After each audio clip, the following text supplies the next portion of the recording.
Salam, saudara-saudari terkasih dalam Kristus. Hari ini kita akan merenungkan sebuah tema yang sangat menguatkan, yaitu saat tak berdaya, kuasa Tuhan nyata. Kita akan menggali kebenaran firman Tuhan dari kitab 2 Korintus pasal 12, ayat 1 sampai ke 10. Di sana, Rasul Paulus menuliskan sebuah pernyataan yang luar biasa. Karena itu aku senang dan rela di dalam kelemahan, di dalam siksaan, di dalam kesukaran, di dalam penganiayaan, dan kesesakan oleh karena Kristus, sebab jika aku lemah, maka aku kuat. Secara umum, sebagai manusia, kita punya kecenderungan alami untuk membanggakan diri, bukan? Kita merasa senang saat bisa menunjukkan kelebihan kita. Mungkin kita merasa berhasil dalam karier, kuat secara fisik, pintar secara akademis, diberkati secara materi, atau mungkin memiliki penampilan yang menarik dan dikenal banyak orang.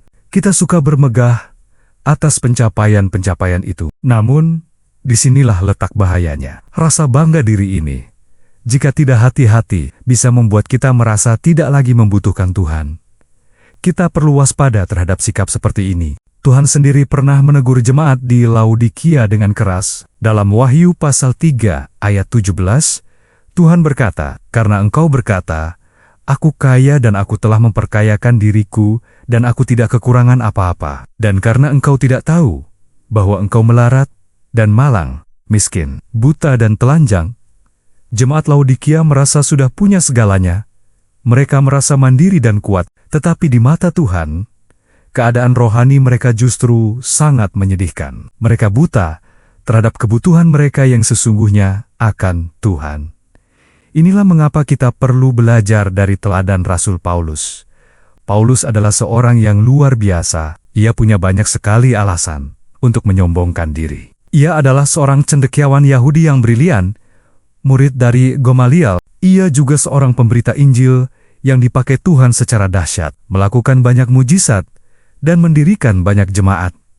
Namun, apa kata Paulus? Dalam Galatia pasal 6 ayat 14, ia menegaskan, "Aku sekali-kali tidak mau bermegah." Selain dalam salib Tuhan kita Yesus Kristus, Paulus menolak untuk meninggikan dirinya sendiri. Ia memilih untuk bermegah hanya di dalam karya Kristus di kayu salib. Mengapa Paulus bersikap demikian? Mengapa ia justru berkata bahwa ia senang dan rela di dalam kelemahan? Jawabannya sederhana, namun sangat mendalam. Di saat Paulus merasa lemah, di saat ia menghadapi siksaan, kesukaran, dan penganiayaan, ia justru semakin disadarkan betapa terbatasnya kekuatan manusia.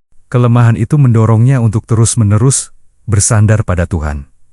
Ia tahu bahwa kekuatannya yang sejati bukan berasal dari dirinya sendiri, melainkan dari Tuhan yang diam di dalam dia. Saat kita merasa tidak mampu, tidak berdaya, dan akhirnya kita menyerah sepenuhnya kepada Tuhan, saat itulah pintu terbuka bagi Tuhan untuk campur tangan. Saat itulah kuasonia yang tak terbatas akan dinyatakan secara nyata dalam hidup kita. Coba kita lihat sebuah kisah inspiratif dari Perjanjian Lama, yaitu kisah Raja Yosafat. Dalam kitab 2 Tawarikh pasal 20, diceritakan bahwa kerajaan Yehuda yang dipimpin oleh Yosafat menghadapi ancaman yang sangat besar. Negeri mereka diserang oleh gabungan pasukan dari Bani Moab, Bani Amon, dan pasukan orang Maunim. Bayangkan, 3 bangsa besar bersatu untuk menyerang mereka.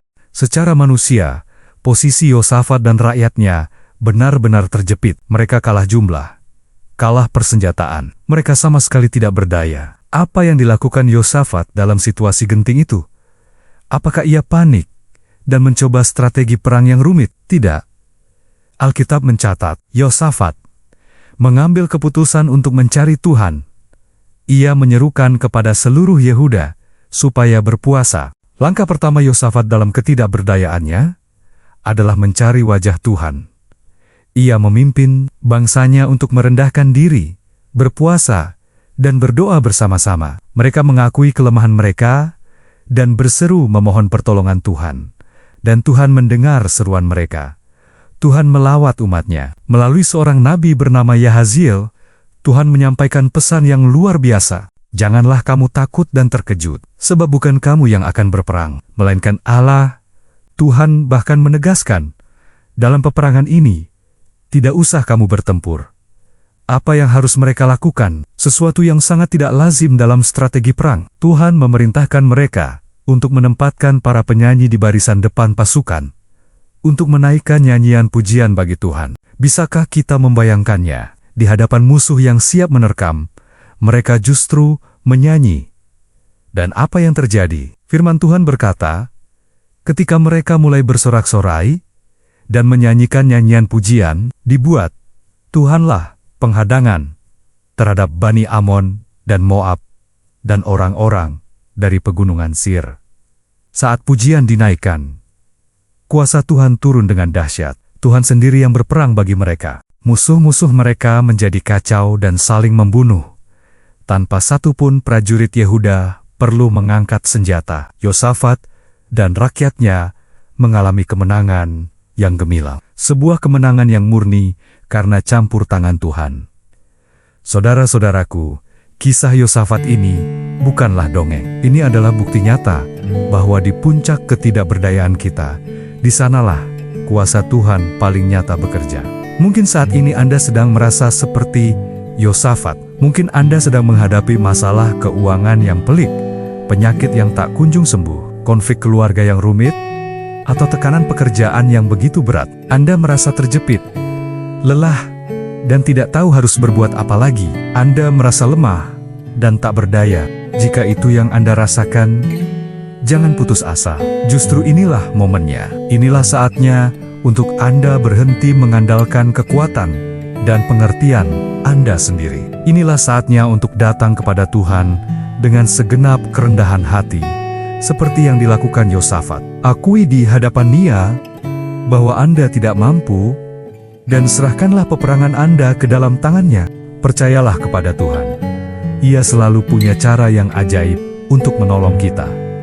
Cara yang seringkali di luar logika kita. Saat kita lemah, kuasanya menjadi sempurna. Saat kita menyerah, Ia mengambil alih. Saat kita memuji Dia di tengah badai, Ia akan menunjukkan kemenangannya. Mari kita jalani hari-hari kita dengan kesadaran ini. Jangan takut akan kelemahan, karena disitulah kekuatan Tuhan dinyatakan. Selamat beraktivitas. Kiranya Tuhan senantiasa menguatkan dan menopang di setiap langkah kehidupan kita. Amin. Terima kasih sudah menonton. Tuhan memberkati. Jangan lupa untuk subscribe channel ini untuk renungan-renungan lainnya. Sampai jumpa.